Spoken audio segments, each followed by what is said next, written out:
Welcome back. सुबह सवेरे पाकिस्तान आप देख रहे हैं और कड़ाके की सर्दी का आगाज़ हो चुका है। आज तो धुंध ने भी हर तरफ जो है वो डेरे जमा लिए हैं और इस मौसम में जो खाना है वो सिर्फ खाना नहीं होता, वो आपके लिए एक पूरा जैसे ना अद्वियात भी उसी के अंदर होती हैं। तो क्या खाना चाहिए जिससे हम गर्म भी रह सकें, फूड को एंजॉय भी कर सकें, बड़ा ज़रूरी है जानना। अच्छा, ये एक मैं तो सुनता आया हूँ, आप भी यकीनन सुनते हैं, सब सुनते हैं कि जी इसकी तासीर गर्म है, इसकी तासीर ठंडी है। ये क्या मामला होता है और सर्दियों के अंदर इस तासीर को कितना देखना चाहिए? हमारे साथ मौजूद है माहिर ग़िज़ाइयत ज़ोहा। अस्सलाम वालेकुम, कैसी हैं? थैंक यू कि आप आई। ये मुझे तो तासीर वाला मसला बता दें, क्योंकि मेरे घर में आज तक ये मसला हल नहीं हो सका। वालिद साहब कहते हैं कि जी किसकी तासीर ठंडी है, इसकी गर्म है, वालदा को कुछ और लगता है, तो ये क्या है? अच्छा, तासीर का ऐसा है कि मेडिकल साइंस में तासीर कुछ भी नहीं है। अच्छा, तासीर सिर्फ ये घरेलू बातों में आती है, ये चीज़ गर्म है और ये चीज़ ठंडी है। उसमें ऐसा होता है कि जो चीज़ हम खाते हैं बॉडी में जब वो हीट प्रोड्यूस करती है तो उसको हम गर्म के साथ कनेक्ट कर देते हैं, और जो चीज़ बॉडी में इतनी हीट प्रोड्यूस नहीं करती उसको हम ठंडी चीज़ के साथ कनेक्ट कर देते हैं। जैसा ड्राई फ्रूट्स लोग कहते हैं गर्म है, वो क्यों गर्म है? क्योंकि वो बॉडी में जब जाते हैं तो वो गुड कैलोरीज प्रोड्यूस करते हैं, हीट प्रोड्यूस करते हैं, जिससे लोगों को लगता है ये चीज़ गर्म है। जबकि कोई लोग कोई और चीज़ कंज्यूम करते हैं, उसके कंजम्पशन के बाद बॉडी में इतनी हीट प्रोड्यूस नहीं होती और इस चीज़ को वो उसके साथ ठंडे के साथ लिंक कर लेते हैं। जबकि इसका कोई है नहीं कि ये चीज़ गर्म खाएंगे तो इससे ये नुकसान होगी, ठंडी चीज़ खाएंगे तो इसके ये फ़ायदे होंगे। ठीक, दोनों चीज़ें बराबर पे हैं। अच्छा, एक जिसे कहते हैं ना हिकमत या यूनानी तिब, वो हमारे यहाँ घरों में बड़ी राइज है, क्योंकि हमारा पैटर्न, अगर आप कल्चरल फूड्स को भी उठा लें, सर्दियाँ आती ही पूरा पैराडाइम शिफ्ट हो जाता है। बिल्कुल ऐसे गंदम के बजाय मकई की, बाजरे की रोटी आ जाती है, मक्खन का इस्तेमाल, देसी घी का इस्तेमाल ज़्यादा हो जाता है, हलवे आ जाते हैं मुख्तलिफ किस्म के, जैसे आप कह रही ड्राई फ्रूट्स आ जाते हैं, कहवा जात आ जाते हैं, गोश्त का इस्तेमाल जो बढ़ जाता है। मुझे बताइएगा कि क्या ये जो मुख्तलिफ फूड ग्रुप्स में से हम ये चीज़ें पिक करते हैं, ये बेहतर है क्या? मकई, बाजरे की रोटी और गंदम की रोटी, इसमें आप कैसे हमें बताएंगी क्या करना चाहिए, कितना खाना चाहिए? बिल्कुल फ़र्क ऐसे होता है कि सर्दियों में सबसे पहले कुव्वत मुदाफ़ित ख़राब होने के चांसेस बढ़ जाते हैं। कुव्वत मुदाफ़ित कैसे ख़राब होती है कि बुखार के सिम्टम्स आते हैं, गला ख़राब के सिम्टम्स आने शुरू हो जाते हैं, तो इम्यूनिटी का बूस्टअप होना सबसे ज़्यादा इंपॉर्टेंट है।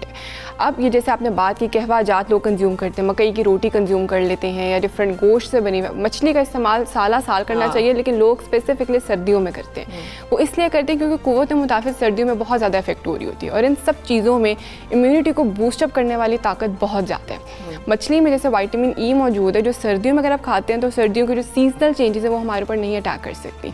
गर्मियों में आपने देखा होगा बहुत से लोगों को सीजनल अटैक्स इतने नहीं हो रहे होते, सीजनल शिफ्ट के दौरान में आते हैं, पूरा साल नहीं होते, लेकिन सर्दियों में रोज़ बरोज़ लोगों को मुख्तलिफ किस्म की बीमारियां अटैक कर रही होती हैं। तो उसमें इम्यूनिटी बूस्टअप जो डाइट है, जिसमें मछली है, गोश्त है, वो बहुत ज़्यादा इंपॉर्टेंट है। और मकई का आटा भी बिल्कुल ठीक है, जी लेकिन ये है कि गंदम का आटा भी नुकसानदेह नहीं है। गंदम का आटा भी अगर आप फाइबर वाला कंज्यूम करते हैं तो वो भी आपके लिए बेहतरीन है। ये नहीं कि मकई का आटा बिल्कुल आप रेगुलरली यूज़ करना शुरू कर दें सर्दियों में। वो लोगों का एक कल्चर हमारा ऐसे कि साग की रोटी, साग के साथ मकई की रोटी ही खाई जाती है, तो वो एक कल्चर है हमारा। उसका मेडिकल पॉइंट ऑफ व्यू से इतना लिंक नहीं है कि मकई स्पेसिफिकली सर्दियों में ही। कोई चीज़ ठंडी नहीं होती, कोई चीज़ गर्म नहीं होती। खाना क्या नहीं है फिर सर्दियों में, या सब कुछ खा सकते हैं? सर्दियों में आप सब कुछ खा सकते हैं, लेकिन इंपॉर्टेंट ये है कि सर्दियों में दो मसले बहुत ज़्यादा आते हैं, एक कुव्वत मुदाफ़ियत का और एक स्किन का।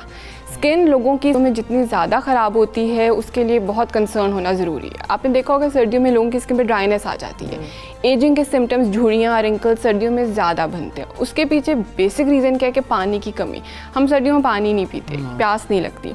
बेशक पानी कंज्यूम ना करें, लेकिन ऐसी चीज़ें कंज्यूम करें जो पानी की कमी को पूरा करते हैं, जिसमें सूप्स इस्तेमाल कर सकते हैं। आजकल माल्टा मौसमी बहुत अवेलेबल है, उससे पानी बहुत ज़्यादा है। अगर वो भी नहीं पसंद तो आपके पास जो वाटर चेस्टनट्स आते हैं, जिनको सिंघाड़े हम कहते हैं, उसमें 85% पानी मौजूद है, तो आप उसका इस्तेमाल कर सकते हैं। इसके अलावा कहवा जात इस्तेमाल कर सकते हैं।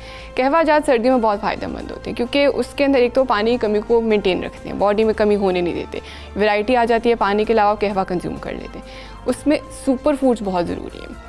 सुपर फूड्स में मैं ऐसे रिकमेंड करती हूँ कि सर्दियों में लौंग का इस्तेमाल रोज़ाना नहार मुँह ज़रूर किया जाए, क्योंकि लौंग बॉडी में जब म्यूकस बनता है, बहुत से लोगों को रेशे का मसला सर्दियों में बढ़ जाता है। लौंग जो है म्यूकस की प्रोडक्शन को कम करता है, उस मसले को नीचे लेके आता है। इसके अलावा जैसे कोरोना आजकल बहुत ज़्यादा चल रहा है, सर्दी आ गई है, इम्यूनिटी बहुत वीक हो गई है। जिंजर का इस्तेमाल, अदरक का इस्तेमाल, अदरक का कहवा सुबह ज़रूर इस्तेमाल करें, क्योंकि वो बॉडी में वायरस और बैक्टीरिया को अटैक करने से रोकते हैं। तो अगर आप लोग नहार में नहीं कंज्यूम कर सकते तो बेस्ट टाइम 10-11 बजे कर लें या शाम 4-5 बजे कर लें। दिन में 2 से 3 दफ़ा इन कहवों का इस्तेमाल ज़रूर रखें और पानी से भरपूर चीज़ों का इस्तेमाल, जिसमें आप या तो संतरे इस्तेमाल कर सकते हैं या डिफरेंट फल इस्तेमाल कर सकते हैं, ताकि बॉडी में पानी का स्टेटस मेंटेन रहे और स्किन पे एजिंग के सिम्टम्स ना आ सकें। बहुत से लोग ड्राइनेस की शिकायत करते हैं, एजिंग की शिकायत करते हैं, तो वो एक मसला है जो आजकल की जनरेशन के लिए बहुत इंपॉर्टेंट है, तो उसको ख़त्म करने के लिए वाटर स्टेटस अपना मेंटेन ज़रूर रखें। डॉक्टर जोहा सुहेल, आपने बड़े मुफीद मशवरे हमें दिए, हम इस पर अमल करेंगे, व्यूअर से भी कहेंगे इस पे अमल ज़रूर करें। कुछ ठंडा गर्म नहीं होता, ये साइंस कहती है, बाकी जो अम्मा अब्बा कहते हैं ना, जो अम्मा अब्बा कहते हैं वो सही है। इसलिए कि अगर आप देखें ना, हमारे घरों में ये मौसम आता है तो सालन थोड़ा पीला हो जाना चाहिए, हल्दी ज़्यादा डालना शुरू कर दें, वो आपको बहुत सारी चीज़ों से बचाती है। आपने अलसी के लड्डू खाएं।